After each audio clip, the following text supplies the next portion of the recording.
ప్రాతకాల ప్రార్థన ప్రారంభించుకుందాం. ప్రియులరా, ప్రార్థన చేసుకుందాం. ధవలవర్ణుడా, రత్నవర్ణుడా, 10,000 అతికాంక్షణీయుడా యేసయ్య, మీకే స్తుతులు స్తోత్రాలు వందనాలు చెల్లించుకుంటున్నాను. ఆయన దేవా, ఈ శ్రేష్టమైన సమయం మీరు మాకు అనుగ్రహించిన విధానం అంతటి కొరకు స్తోత్రాలు చెల్లించుకుంటున్నాం. ఈ మొదటి జామున దేవా, మీ వైపు చూడడానికి, మీకు మొరపెట్టడానికి మాకు ఇచ్చినటువంటి ఈ భాగ్యం కొరకు మీ స్తోత్రాలు వందనాలు చెల్లించుకుంటున్నాం. దేవా, ఈ సమయాన్ని మా కొరకు దీవించండి, ఆశీర్వదించండి. మా స్తుతుల మీద మీరు ఆశీర్వాదం మనం ప్రార్థన చేస్తున్నాం. వేవేల దూతల చేత నిత్యం నాయన పొగడబడుచున్నటువంటి గొప్ప దేవా, స్తోత్రాలు వందనాలు చేయించుకుంటున్నాం. ఇదిగో ప్రభా, మేము కూడా వేకుజామున మిమ్మల్ని స్తుతించు భాగ్యం మీరు మాకు అనుగ్రహిస్తున్న విధానం అంతటి కొరకు స్తోత్రాలు. అలాగే మరి తండ్రి, 91వ కీర్తన చదువుకునే సమయం అంతటిని కూడా మా కొరకు దీవించండి, ఆశీర్వదించండి. మీ నామానికి మహిమ తెచ్చుకోండి. ఇదిగో ప్రభా, మరి తండ్రి నాయన అయా, మీ వాటిని వినే సమయం అంతటిని కూడా మా కొరకు దీవించమని ప్రార్థన చేస్తున్నాం. దేవా, శ్రేష్టమైనటువంటి దేవా మీ వాక్యాన్ని దేవా మేము వినే సమయం అంతటిని కూడా మా కొరకు ఆశీర్వదించమని ప్రార్థన చేస్తున్నాం. ఆయన ఇదిగో ప్రభా, చివరి ప్రార్థన ఆశీర్వాదం వరకు మీ సన్నిధి మాకు తోడుగా ఉంచండి. ఆయన మీ ఆత్మశక్తి బలంతో నింపమని ప్రార్థన చేస్తున్నాం. మీ నామాన్ని యేసయ్య నామములో స్తుతించి ప్రార్థన చేసి అడిగి వేడుకొంచున్నాం పరలోకపు తండ్రి, ఆమేన్. సమయంలో పాట పాడి దేవుని నామాన్ని ఆయన పరదం. ప్రియులారా,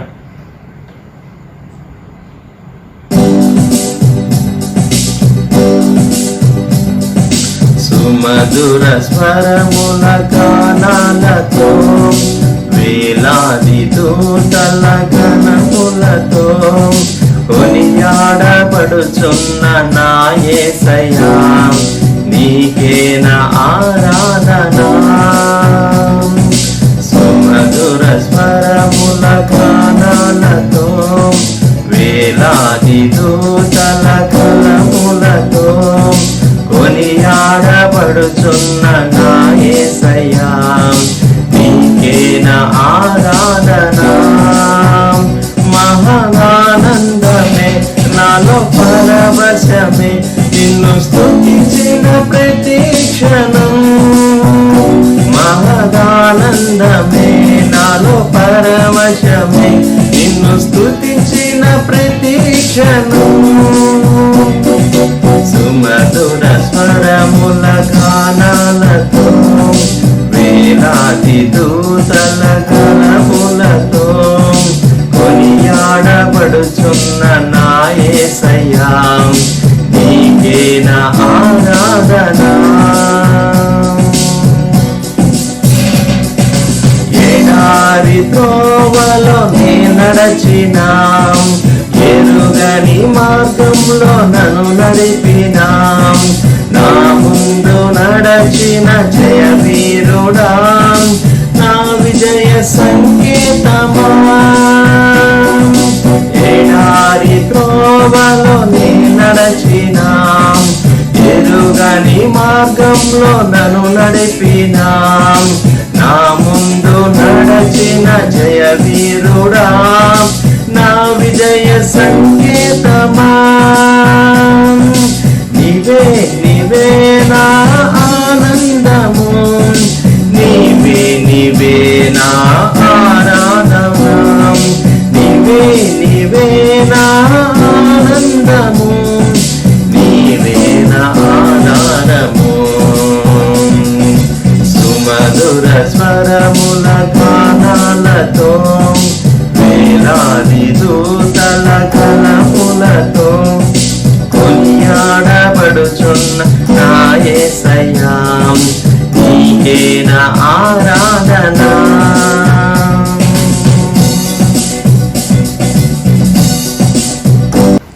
యథా ప్రకారంగా 91వ కీర్తన చదువుకుందాం. ప్రియులారా, మహోన్నతుని చాటున నివసించువాడే, సర్వశక్తి నీడను విశ్రమించువాడు.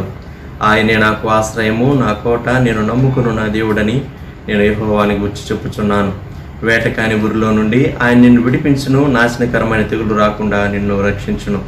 ఆయన తన రెక్కలతో నిన్ను కప్పును, ఆయన రెక్కల క్రింద నీకు ఆశ్రయం కలుగును. ఆయన సత్యము కేడమును డాలునై ఉన్నది. రాత్రి వేళ కలుగు భయమునకైనను, పగటి వేళ ఎగురు బాణమునకైనను, చీకటిలో సంచరించే తెగులునకైనను, మధ్యాహ్నమందు పాడు చేయు రోగమునకైనను నీవు భయపడకుందువు. నీ ప్రక్కన 1000 మంది పడినను, నీ కుడి పక్కన 10,000 మంది కూలినను అపాయం నీ వద్దకు రాదు. నీవు కన్నులారా చూచుచుండగా భక్తిహీనులకు ప్రతిఫలం కలుగును. యెహోవా, నీవే నా ఆశ్రయము అని నీవు మహోన్నతుడైన దేవుని నీకు నివాసస్థలంగా చేసుకుని ఉన్నావు. నీకు అపాయమేమీ రాదు, ఏ తెగులును నీ గుడారము సమీపించదు. నీ మార్గములన్నిటిలో నిన్ను కాపాడుటకు ఆయన నిన్ను గూర్చి తన దూతలకు ఆజ్ఞాపించును. నీ పాదములకు రాయి తగలకుండా వారు నిన్ను తమ చేతుల మీద ఎత్తిపట్టుకుందరు.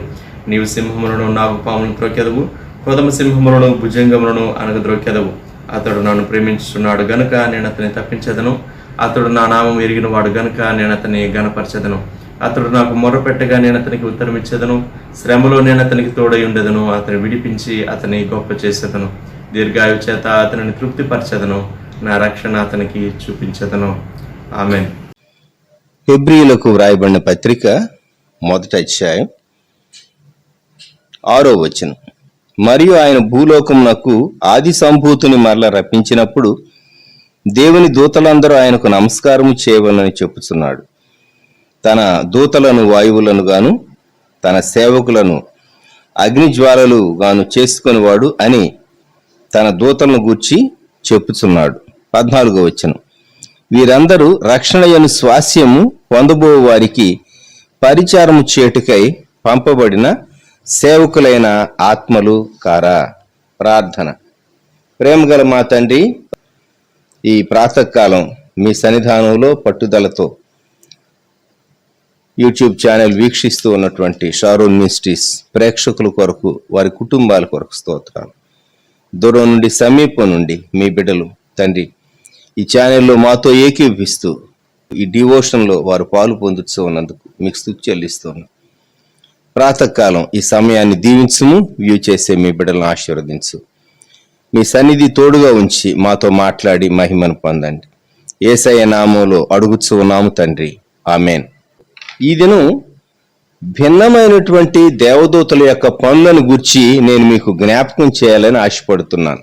దేవదూతలు చేస్తూ ఉన్నటువంటి పరిచర్య మన జీవితంలో, సంఘ జీవితంలో, వ్యక్తి యొక్క జీవితాల్లో, దేవుడు భూమి మీద జరిగించేటటువంటి పరిపాలన, ఆయన కార్యాల్లో దేవదూతల పాత్ర ఎంతో ఉన్నది.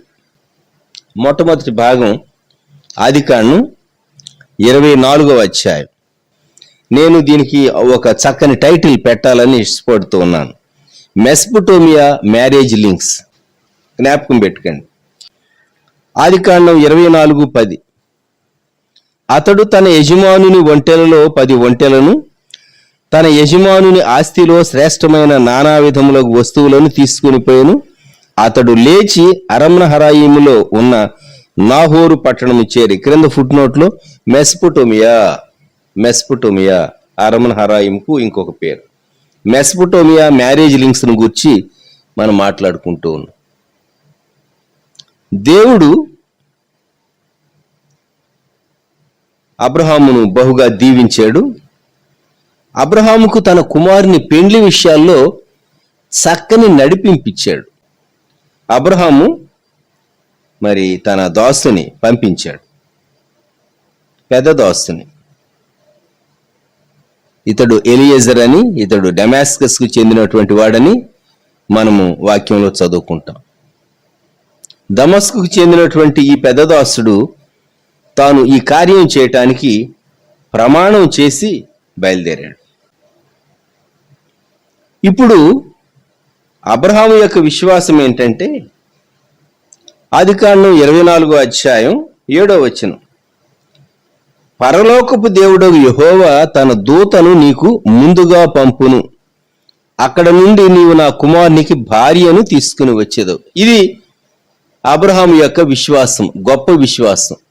ఒకటి, ఏ ప్రాంతం నుండి తన ఇంట్లోనికి కోడలు రావాలి, ఏ వ్యక్తి వెళ్ళి ఈ విషయాన్ని టేకప్ చేయాలి అనేటటువంటి విషయంలో స్పష్టమైనటువంటి నడిపింపుతో మరి పితరుడు అబ్రహాము ఇక్కడ పని చేస్తూ ఉన్నాడు. అలాగే ఈ పెద్ద దాసుడు తనతో ఉన్నటువంటి పరివారంతో, ఒంటెలతో, వారు తీసుకుని వెళ్ళినటువంటి నానా విధమైనటువంటి వస్తువులతో మెస్పొటోమియా చేరాడు. మనకు కనిపించేటటువంటి అబ్రహాము యొక్క దాసుడు ఒకరైతే, కనిపించినటువంటి దేవుని దూత ఇంకొకరు ఆ ప్రాజెక్టులో పనిచేస్తూ ఉన్నారు అని జ్ఞాపకం పెట్టుకోండి. కనబడినటువంటి దేవుని దూత, యెహోవా యొక్క దూత ఏమి చేశారు మెసొపొటేమియాలో, అరమ్నహరాయిము చెందినటువంటి ఆ మెసొపొటేమియాలో నాహోరు పట్టణంలో ఆ దూత ఏమి చేశారో చెప్తాను. 11వ వచనం, సాయంకాలమందు నీళ్లు చేదుకొనవచ్చు వేళకు ఆ ఊరి బయటనున్న నీళ్ల బావి యొద్ద తన ఒంటెలను మోకరింపచేసి ఇట్లా నేను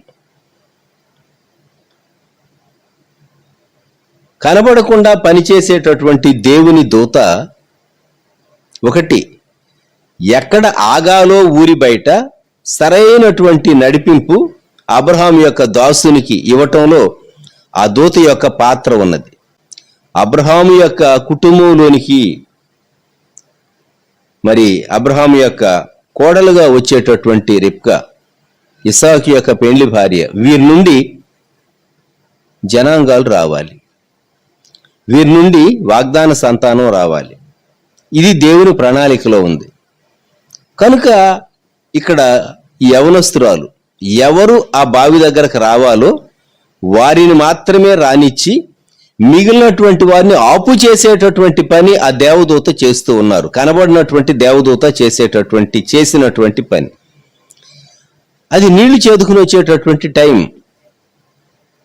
మామూలుగా కన్యకలైనటువంటి వారు అనేక మంది ఆ టైంలో రావాలి, కానీ దూత వారిని ఆటంకపరిచింది అని మనం జ్ఞాపకం పెట్టుకోవాలి. 2 ఒంటెలను తాను మోకరింపచేసి నీళ్ల కొరకు ఎక్స్పెక్ట్ చేస్తూ ఉన్నాడు. అంతేకాదు బావి కనబడుతూ ఉన్నది, అడుగున కొంచెం లోతుగా నీళ్లు కనబడుతూ ఉన్నాయి అనుకుందాం. 14వ వచనం, నేను త్రాగునట్లు నీవు దయచేసి నీ కడవను వంచుమని నేను చెప్పగా నీవు త్రాగుము, నీ ఒంటెలకును నీళ్లు పెట్టేదనని ఏ చిన్నది చెప్పునో ఆమెయే నీ సేవకుడైన ఇస్సాకు కొరకు నీవు నియమించినదై ఉండునుగాక. ఆ సమయంలో ఇంకా ఆ నాహోరుకు చెందినటువంటి ఏ యవన బిడ్డ ఆ స్థలానికి రాకుండా ఈ దూత వారిని ఆపు చేస్తూ వచ్చారు, లేక ఆపు చేసి ఖచ్చితంగా ఆ స్థలం అంతటిని ఒక ప్రత్యేకమైన వాతావరణం క్రిందికి తీసుకుని వచ్చారు అని మనం జ్ఞాపకం ఉంచుకోవాలి. రిబ్కా మరి ఇస్సాకు కొరకు ఏర్పరచబడటం అనేది ఇది అద్భుతమైనటువంటి విషయం. పరలోక దేవుడు కుమారుడైనటువంటి ప్రభువైన యేసుక్రీస్తు వారి కొరకు సంఘ వధువును సిద్ధం చేస్తూ ఉన్నాడు. సంఘం పనిచేస్తూ ఉన్నది. రక్షించబడినటువంటి దేవుని బిడ్డలు మనం పనిచేస్తూ ఉన్నాం. ప్రభువుని గూర్చి ఆయన గుణాతిశయములను మనము ప్రకటన చేస్తూ ఉన్నాం. ఇక్కడ దూత యొక్క పాత్రను మనం జ్ఞాపకం చేసుకుంటున్నాం. రిబ్కా మొట్టమొదట అనుకుని ఉంటుంది ఒంట్లకు నీళ్లు ఈజీగానే పోయగలను అని. ఆ తరువాత పోస్తూ ఉంటే తెలిసి వచ్చి ఉంటుంది, ఎని పోసినా ఇంకా ఒంట్లు తాగుతూనే ఉన్నాయి. ఆమె ఒక కడవ నీళ్లు తీసుకెళ్ళటానికే వచ్చింది. ఒక కడవ తెచ్చిందంటే ఒక కడవే. మన శక్తికి మించినటువంటి పనులు చేయటానికి అదృశ్యంగా ఉండి మనల్ని బలపరిచేటటువంటి పని దూతలు చేస్తారు. ఈ విషయాలన్నీ గమనిస్తే మనకేమర్థమవుతుంది అంటే, కనిపించేటటువంటి అబ్రహాము యొక్క పెద్ద దాసునితో పాటు కనబడినటువంటి దేవుని దూత ఈ బృహత్తరమైనటువంటి కార్యాన్ని జరిగించడానికి అక్కడ ఉండి వారు ఈ కార్యాన్ని చేస్తూ ఉన్నారు. దేవుని చిత్తము, అబ్రహాము యొక్క ప్రార్థన, దూరం నుండి అబ్రహాము చేస్తూ ఉన్నటువంటి ప్రార్థన, స్పాట్లోనేమో అబ్రహాము యొక్క పెద్ద దాసుడు పని చేయటం, కనబడినటువంటి యెహోవా దూత యొక్క పని ఇక్కడ మనం చూస్తాం. సో మొట్టమొదటిది ఈ దినం మనము దూతల యొక్క పరిచర్ని గూర్చి జ్ఞాపకం చేసుకునేటటువంటి విషయం మెసొపొటేమియా మ్యారేజ్ లింక్స్. ఆ దూత అక్కడుండి తరువాత ఆ కార్యం అంతా అయిపోయిన తర్వాత లాబాను ఇంటికి వీరితో పాటు అదృశ్యమైన రీతిగా దూత వెళ్ళి ఉంటాడు. అక్కడ ఉన్నటువంటి కాలములో వారు రిటర్న్ అయ్యే వరకు 62 నుండి చదువుతాను. ఇస్సాకు బెయేర్ లహాయిరోయి మార్గమున వచ్చి దక్షిణ దేశమందు కాపురముడెను. సాయంకాలమున ఇస్సాకు పొలములో జానింప బయలు వెళ్లి కన్నులెత్తి చూచినప్పుడు ఒంటెలు వచ్చుచుండెను. Behold the camels are coming, ఇంగ్లీష్లో. సాయంకాలమున ఒంటెలు వచ్చుచుండెను. రిబ్కా కనులెత్తి ఇస్సాకును చూచి ఒంటి మీద నుండి దిగి మనల్ని ఎదుర్కొంటకు పొలంలో నడుచున్న ఆ మనుషుడు ఎవరని దాసుని అడుగ్గా అతడు, ఇతడు నా యజమానుడని చెప్పాను గనుక ఆమె ముసుగు వేసుకొనెను. అప్పుడు ఆ దాసుడు తాను చేసిన కార్యములన్నీ ఇస్సాకుతో వివరించి చెప్పాను. అబ్రహాము యొక్క పెద్ద దాసుడు మనకు మామూలుగా కనిపించేటటువంటి వ్యక్తి, తనతో పాటు అదృశ్యుడైనటువంటి దేవుని దూత కనబడుతూ ఉన్నారు. ఈ ప్రాజెక్ట్ ఎప్పుడు కంప్లీట్ అయింది అంటే ఇస్సాకుకు రెబ్కాను అప్పగించడంతో ఆ ప్రాజెక్ట్ కంప్లీట్ అయింది. గమనించండి, దేవదూతలు చేసేటటువంటి కార్యాలు అద్భుతమైనటువంటి కార్యాలు. అబ్రహాము యొక్క దాసుడు పరిశుద్ధాత్మునికి సాదృశ్యమే, కాదని చెప్పం. కానీ తన వెనుక దేవుని దూత ఉన్నారు. దేవుని దూత ఉన్న పరిశుద్ధాత్ముని పని మనకు అక్కడ అర్థమవుతూ ఉన్నది. సో మ్యారేజెస్ వర్కౌట్ అవటంలో దేవుని దూతల యొక్క పాత్ర ఉన్నది. మనము నిర్గమకాండంలోనికి వచ్చినప్పుడు 14వ అధ్యాయము దూతల యొక్క పనిని గూర్చి ఇశ్రాయేలీలు అద్భుతమైనటువంటి విడుదల వారు పొంది వారు ఐగుప్తును విడిచిపెట్టినటువంటి పస్కా రాత్రి అది. వారు ఐగుప్తును విడిచిపెట్టారు. ఐగుప్తును విడిచిపెట్టి వారు వెళుతూ ఉన్నారు. నిర్గమకాండం 13వ అధ్యాయం 21వ వచనం, వారు పగలు రాత్రియు ప్రయాణము చేయనట్లుగా యెహోవా త్రోవలో వారిని నడిపించుటకై పగటి వేళ మేఘస్తంభములోను వారికి వెలుగిచ్చుటకు రాత్రివేళ అగ్నిస్తంభములోను ఉండి వారికి ముందుగా నడచుచూ వచ్చెను. నిర్గమకాండం 14వ అధ్యాయములో 5వ వచనం, ప్రజలు పారిపోయినట్టు ఐగుప్తు రాజునకు తెలుపబడినప్పుడు. అందుకే శ్రేష్టమైనటువంటి రథాలను తీసుకుని 600 రథములు 7వ వచనం అధిపతులను తీసుకుని ఐగుప్తు రాజు అయినటువంటి ఫరో వారిని లోబర్చుకొని తిరిగి ఐగుప్తుకు తీసుకుని వెళ్ళటానికి బయలుదేరి వచ్చాడు. ఆధ్యాత్మిక జీవితంలో నువ్వు యేసుక్రీస్తు ప్రభువును అంగీకరించిన తర్వాత ఆధ్యాత్మిక జీవితం అంత సింపుల్గా, అంత హ్యాపీగా, ఆటంకాలు లేకుండా సాఫీగా సాగదు. అయితే దేవుని దూత ఏం చేశారో చూడండి. నిర్గమకాండం 14వ అధ్యాయం 19వ వచనం, అప్పుడు ఇశ్రాయేలీయుల ఎదుట సమూహమునకు ముందుగా నడిచిన దేవదూత వారి వెనుకకు పోయి వారిని వెంబడించాను. ఆ మేఘస్తంభము వారి ఎదుట నుండి పోయి వారి వెనుక నిలిచాను. అది ఐగుప్తీయుల సేనకు ఇశ్రాయేలీయుల సేనకు నడుమ ప్రవేశించెను. అది మేఘము గనుక వారికి చీకటి కలిగెను గాని రాత్రి అది వీరికి వెలుగిచ్చెను గనుక ఆ రాత్రి అంతయు ఐగుప్తీయుల సేన ఇశ్రాయేలీయులను సమీపింపలేదు. ఎంత అద్భుతమైనటువంటి దృశ్యం! అంతకు మునుపు ముందు నడిచినటువంటి దూత వారికి ముందుగా మార్గం చూపిస్తూ దేవుడు మేఘస్తంభం వారి కొరకు ఉంచినటువంటి ఈ చక్కని అద్భుతమైనటువంటి వృత్తాంతం మనము దేవుని గ్రంథంలో చూస్తూ ఉన్నాం. అయితే ఇక్కడ ఆ దూత వెనుకకు రావాల్సి వచ్చింది. సమాజం యొక్క వెనుకకు రావాల్సి వచ్చింది. వెనుకకు వచ్చినప్పుడు జరిగినటువంటి మహాద్భుతం ఏంటంటే, ఇశ్రాయేలీలకేమో వెలుగున్నది, ఐగుప్తీయులకేమో చీకటి కలుగుతూ ఉన్నది. దేవదూత ఉన్నారు, మేఘం ఉన్నది. దేవదూత ఉన్నారు, మేఘం ఉన్నది. ఒకే స్థలంలో ఉన్నటువంటి ఆ పిల్లర్ దానిలో నుండి వీరికేమో ఇశ్రాయేలీయులకు వెలుగు రావటం, ఐగుప్తీయులకు చీకటి రావటం అద్భుతం కాదా? గమనించండి, కీడు నుండి ఇశ్రాయేలీయులకు ఆ మరణ అపాయం కలుగకుండా కాపాడటానికి అద్భుతమైనటువంటి ప్రొటెక్షన్ ఇవ్వటానికి, లక్షలాది మంది ప్రజలను నడిపించడానికి దేవుడు తన దూతను పంపించాడు.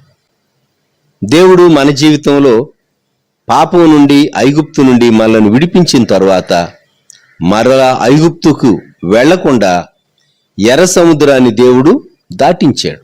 19వ వచనం, ఇశ్రాయేలీయుల ఎదుట సమూహమునకు ముందుగా నడిచిన దేవదూత వారి వెనుకకు పోయి. నీవు ప్రయాణం చేస్తూ ఉండగా నీ ముందు అవసరమైనప్పుడు నీ వెనుక దేవదూత వచ్చి నిలవబడుతూ ఉన్నారని నీవు ఎప్పుడన్నా ఆలోచించావా? 3వ అంశం, ఆదికాండం 48వ అధ్యాయంలో యాకోబు తాను తన బిడ్డలతో మాట్లాడుతూ ఈ మాట అన్నాడు. ఆదికాండం 48:16, సమస్తమైన కీడులలో నుండి నన్ను తప్పించిన దూత ఈ పిల్లలను ఆశీర్వదించునుగాక. జోసెఫ్ తన బిడ్డలిద్దరినీ తీసుకుని వచ్చాడు, మనష్షేను, ఎఫ్రాయిమును. యాకోబు చెప్పినటువంటి మాట, సమస్తమైన కీడుల్లో నుండి నన్ను తప్పించిన దూత అన్నాడు. దేవుడు అని వాడలేదు, దేవుడు పంపినటువంటి దూత. కొన్ని మార్లు ఎవరో మనకు ప్రక్కనే ఉండి సహాయం చేస్తూ ఉన్నారు. దేవుడు పంపిన సహాయమే. వారు దేవుని చేత పంపబడిన వారే, దేవుని చిత్తం చొప్పున పంపబడిన వారే. అయితే పని చేయటానికి వచ్చింది మాత్రం ఏంజెల్, దూత వచ్చారు అని మనం జ్ఞాపకం పెట్టుకోవాలి.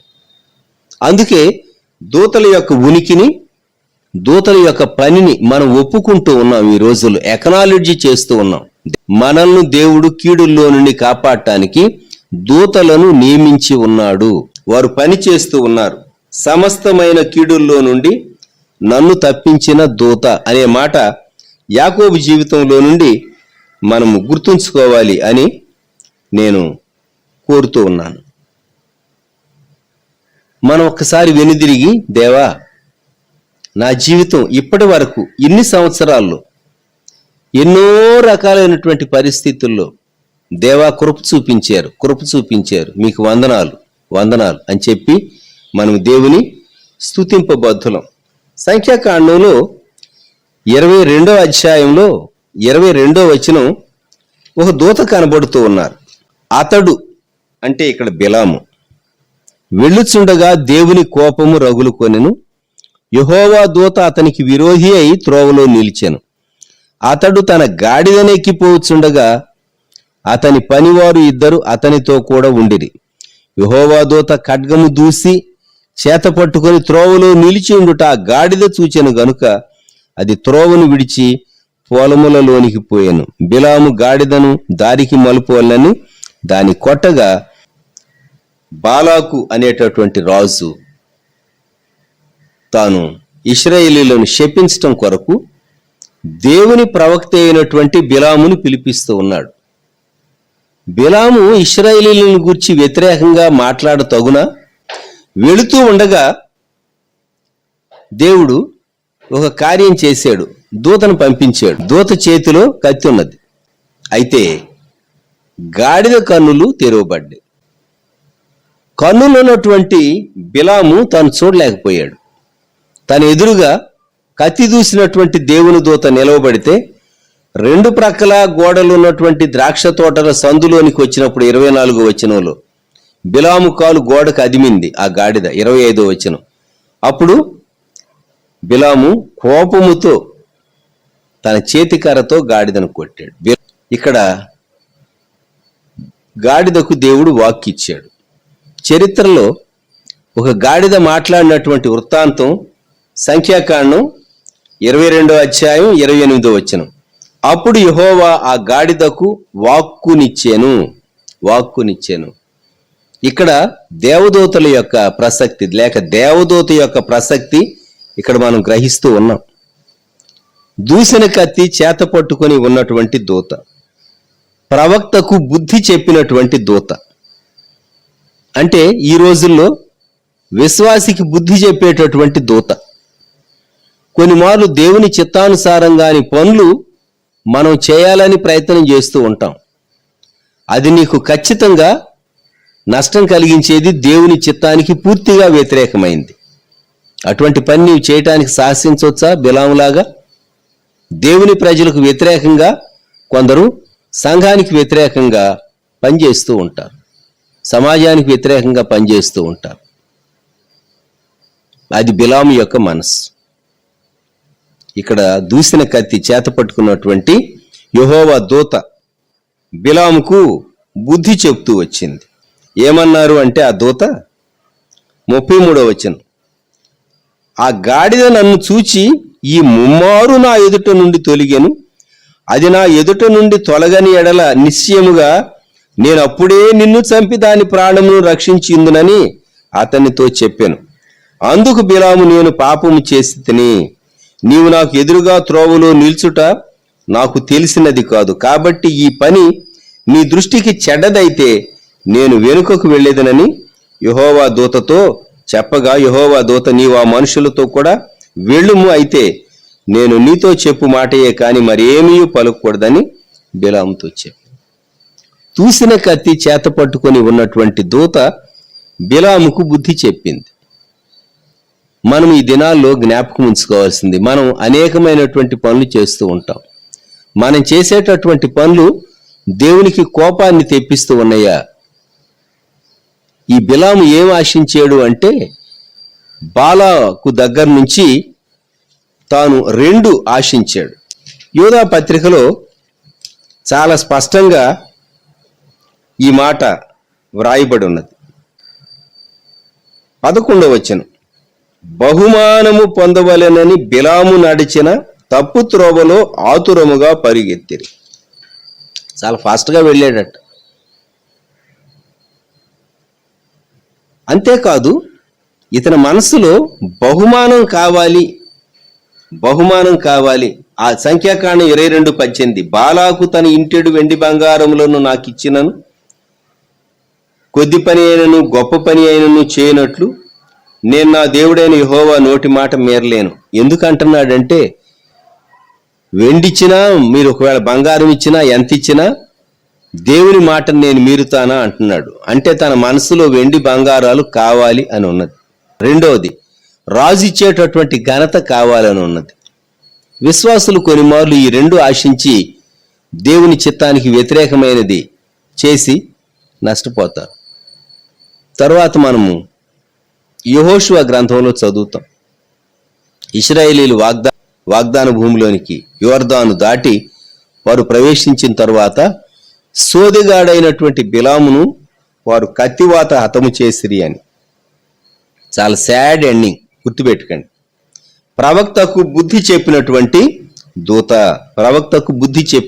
దూత. మీకు న్యాయాధిపతుల గ్రంథంలో 13వ అధ్యాయం నుండి ఇంకొక దూతను మీకు జ్ఞాపకం చేస్తాను. ఇక్కడ మనోహ ఉన్నాడు, యూదుడైనటువంటి మనోహ యొక్క భార్య ఉన్నది.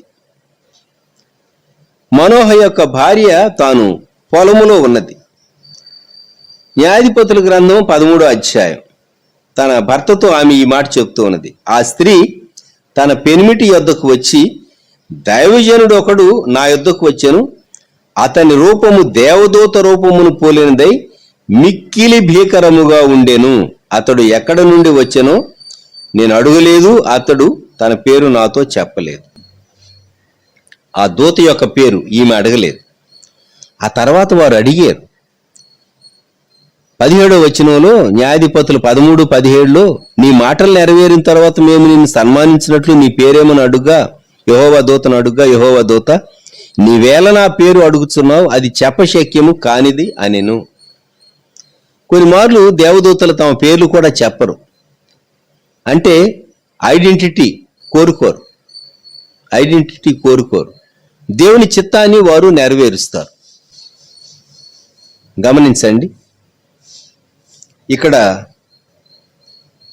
తన రూపం భీకరమైనటువంటి రూపం అని ఉన్నది. మీకు కుమారుడు పుడతాడు, కుమారుడు పుట్టినప్పుడు ఆ బిడ్డను ఇలాగు పెంచాలి. 13వ వచనం, నేను ఆ స్త్రీతో చెప్పినదంతా ఆమె చేకొనవలెను. ఆమె ద్రాక్షవల్లి నుండి పుట్టినది ఏది తినకూడదు, ద్రాక్షరసమునైను మద్యమునైను త్రాగకూడదు. ఆమె అపవిత్రమైన దేన్నైను తినకూడదు. నేను ఆమెకు ఆజ్ఞాపించినదంతా ఆమె చేకొనవలనని మనోహతో చెప్పాను. మనకి ఇప్పుడు అర్థమవుతుంది, ఏదంటే అది తినకూడదు, ఏదంటే అది తినకూడదు. వారికి ఆ కాలంలో దేవుడు ఎంత స్పష్టంగా దేవుని ప్రజలు ఏది తినాలో ఏది తినకూడదో వారికి ఇన్స్ట్రక్షన్ ఇచ్చాడు. ఎలా ప్రవర్తించాలో ఎలా ప్రవర్తించకూడదో దేవుడు చెప్పించాడు. మనోహ యొక్క భార్య ఈ దేవదూతను చూచారు. దేవదూత 20వ వచనం, జ్వాలలు బలిపీఠము మీద నుండి ఆకాశమునకు లేచుచుండగా యెహోవా దూత బలిపీఠం మీదనున్న ఆ జ్వాలలలో పరలోకమునకు ఆరోహణమాయెను. ఈ భాగం చదివితే మనము గ్రహించేటటువంటి విషయాలు, దేవుడు తన దూతను పంపించి మనోహ భార్యతో మాట్లాడి, వారు అర్పణ అర్పిస్తాను అని, వారు దహన బలి అర్పిస్తాను అని చెప్తే దూత చెప్పిన మాట, నీవు 16వ వచనం, నీవు దహన బలి అర్పించ ఉద్దేశించిన ఎడల యెహోవాకు దాన్ని అర్పించవలనని మనోహతో చెప్పాను. దేవుని చేత పంపబడినటువంటి దూత మళ్ళా వారు అర్పించినటువంటి దహన బలి ఆ జ్వాలలు ప్రజ్వలిస్తూ ఉండగా పరలోకమునకు ఆరోహణం అయ్యారు. అద్భుతం కదా ఈ దృశ్యం. ఈ ఏంజల్ ఆఫ్ ఇన్స్ట్రక్షన్ దేన్ని గూర్చి ఉపదేశం? పిల్లలను ఎలా పెంచాలి, లేక సంసోను ఎలా పెంచాలి. Angel of instruction. మన బిడ్డల్ని ఎలాగ పెంచాలో కూడా కొన్ని మార్లు స్పెసిఫిక్గా కొందరిని దేవుడు తన పని కొరకు ఏర్పరచుకుంటే వారి విషయంలో దేవుడు చాలా ప్రత్యేకమైన రీతిగా దూతలతో దేవుడు తన ఇన్స్ట్రక్షన్ పంపిస్తాడు.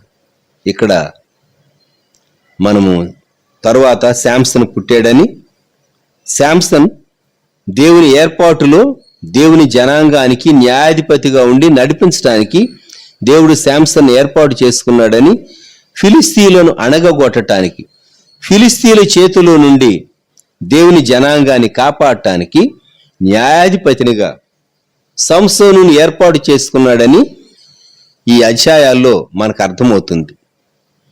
కనుక దేవదూత సంసోను ఎలాగూ ఎదగాలో ఈ రోజుల్లో మనకు దేవుని గ్రంథమే ఉన్నది. దేవుని గ్రంథంలో మనం మన కుటుంబాన్ని ఎలాగ పెంచాలో దేవుని మార్గాల్లో మనకు చాలా స్పష్టమైనటువంటి ఇన్స్ట్రక్షన్ ఉన్నది. దేవుని దూతలు దేవుని చేతిలోని సాధనాలు. వారు మన కొరకు దేవుని చిత్తం మన జీవితాల్లో నెరవేరటానికి చాలా చక్కగా వారు కోఆపరేట్ చేస్తారు. అందుకే ఈ విషయాలు మనము కొంతైనా గ్రహించడం అవసరం. సంఖ్యాకాండం 22:22లో బిలాముకు బుద్ధి చెప్పినటువంటి దూతను గూర్చి చూస్తాం. అలాగే న్యాయాధిపతుల గ్రంథం 13వ అధ్యాయంలో సంసోను పుట్టక మునుపు దూతే వచ్చింది. దూత చాలా క్లియర్ ఇన్స్ట్రక్షన్ బిడ్డలను గూర్చి, తనకు వారికి పుట్టబోయే కుమారుని గూర్చి ఇచ్చినటువంటి ఇన్స్ట్రక్షన్ మనం చదువుతున్నాం. ప్రార్థన చేసుకుందామా. ప్రేమగల మా తండ్రి, పరిశుద్ధ ప్రభువా, గొప్ప దేవా, మా రక్షక, మీకు వందనములు, స్తుతులు, స్తోత్రములు. ఈ ప్రాతకాలం మనుషుల కొరకు దేవదూతలు చేసేటటువంటి పరిచర్యను గూర్చి మేము గుర్తు చేసుకుంటూ ఉండగా, మాతో దూతలున్నారని, మా నివాసాల్లో దూతలున్నారని, మా మార్గంలో ఉన్నారని, మేము చేసేటటువంటి కార్యాలు అన్నీ మీ ఆదేశం చొప్పున పంపబడినటువంటి దూతలు మాకు సహాయం చేయటానికి వారు అక్కడ ఉన్నారని మేము ఈ దినం చదువుకున్నటువంటి లేఖన భాగాల నుండి ప్రభా గ్రహిస్తూ ఉన్నాం. మరొకసారి దూతల యొక్క ఉనికిని మేము గ్రహించటానికి, ఒప్పుకోవటానికి మాకు సహాయకరంగా పంపబడినటువంటి దూతలు మేము దేవుని చిత్తం నుండి తొలగిపోవట చూచి వారు దుఃఖించకుండా, వారు కోప్పడకుండా, బిలాము దేవుని ఉగ్రత తన మీదికి తెచ్చుకున్నటువంటి దుస్థితిలోనికి విశ్వాసులు అటువంటి దుస్థితిలోనికి వెళ్లకుండా కాపాడుమని ఈ ఉదయకాలం మానవ హద్దుబాటులో విత్తబడినటువంటి వాక్యమునకు నీరు కట్టి ఫలింపు చేసి బలపరిచి మహిమను పొందుమని యేసుక్రీస్తు ప్రభువారి శ్రేష్టమైన నామములో ప్రార్థించి స్తుతించి వేడుచూ ఉన్నాము తండ్రి. ఆమెన్. మన ప్రభువైన యేసుక్రీస్తు వారి కృప, దేవుని ప్రేమ, పరిశుద్ధాత్ముని అన్యోన్య సహవాసం సదాకాలం సంఘమునకు తోడై ఉండును గాక. ఆమెన్.